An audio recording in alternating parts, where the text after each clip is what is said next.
আধুনিক পৃথিবীর কোনো সুযোগ সুবিধাই নেই সেখানে, নেই বিদ্যুৎ, ইন্টারনেট। বাইরের পৃথিবীর কোনো মানুষই সেখানে যেতে পারে না। এমনই এক রহস্যময় দ্বীপ রয়েছে ভারতের, যেখানে ভারতের সরকারেরও কেউ কোনোদিন যেতে পারেনি। নর্থ সেন্টিনেল আইল্যান্ড নামের এই দ্বীপটি ভারতের আন্দামান ও নিকোবর দ্বীপপুঞ্জের একটি অংশ। বঙ্গোপসাগরের মধ্যবর্তী এই দ্বীপটি প্রায় 60 বর্গ কিলোমিটার আয়তনের। দ্বীপটি ঘন জঙ্গল আর প্রবাল প্রাচীর দিয়ে ঘেরা, যা এটিকে বাইরের পৃথিবী থেকে আলাদা করেছে। দ্বীপটির চারিদিকে রহস্যে ঘেরা, যে রহস্য আজ অবধি কেউ উন্মোচন করতে পারেনি।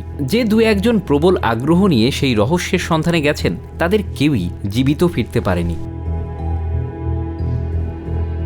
এই দ্বীপে বসবাস করে সেন্টিনেলিজ নামের একটি ক্ষুদ্র আদিবাসী গোষ্ঠী। তারা পৃথিবীর প্রাচীনতম জনগোষ্ঠীর মধ্যে অন্যতম। তাদের বসবাসের ইতিহাস প্রায় 60,000 বছরের পুরনো।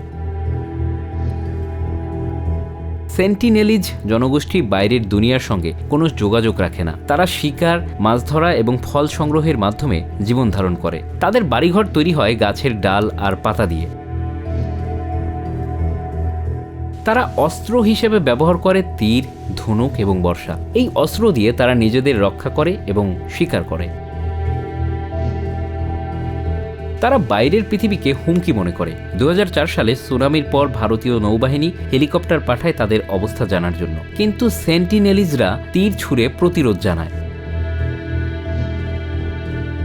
2018 সালে আমেরিকান মিশনারি জন অ্যালেন চাও এই দ্বীপে প্রবেশের চেষ্টা করলে সেন্টিনেলিজরা তাকে হত্যা করে। এটি তাদের বিচ্ছিন্ন থাকার দৃঢ় সংকল্পের আরও একটি প্রমাণ। ভারত সরকার এই দ্বীপ এবং এর জনগোষ্ঠীকে সুরক্ষিত রাখতে কঠোর আইন প্রণয়ন করেছে। নর্থ সেন্টিনেল আইল্যান্ডের 3 নটিক্যাল মাইলের মধ্যে প্রবেশ সম্পূর্ণ নিষিদ্ধ।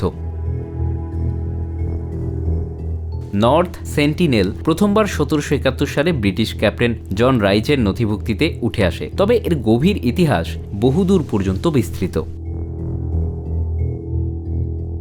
বিজ্ঞানীরা মনে করেন সেন্টিনেলিজ জনগোষ্ঠী আফ্রিকা থেকে মাইগ্রেশন করা মানুষের একটি শাখা। তারা হাজার বছরের বিবর্তনের মাধ্যমে নিজস্ব এক অনন্য সংস্কৃতি গড়ে তুলেছে। নর্থ সেন্টিনেল আইল্যান্ডের ঘন বনাঞ্চল, প্রবাল প্রাচীর এবং বিচ্ছিন্ন পরিবেশ এটিকে পৃথিবীর সবচেয়ে রহস্যময় স্থানগুলোর একটি করে তুলেছে। তবে এই রহস্যের সঙ্গে এক বড় চ্যালেঞ্জ হলো, বাইরের বিশ্বের সংস্পর্শে এলে সেন্টিনেলিজরা মারাত্মক রোগে আক্রান্ত হতে পারে। তাদের রোগ প্রতিরোধ ক্ষমতা বাইরের ভাইরাসের বিরুদ্ধে অত্যন্ত দুর্বল। এই গোষ্ঠী প্রকৃতির সঙ্গে একাত্ম হয়ে জীবনের প্রতিটি দিন কাটায়। তাদের সংস্কৃতি এবং ভাষা সম্পূর্ণরূপে অজানা, যা তাদের মানব সভ্যতার অন্যতম রহস্য করে তুলেছে। Bangla affairs, news desk.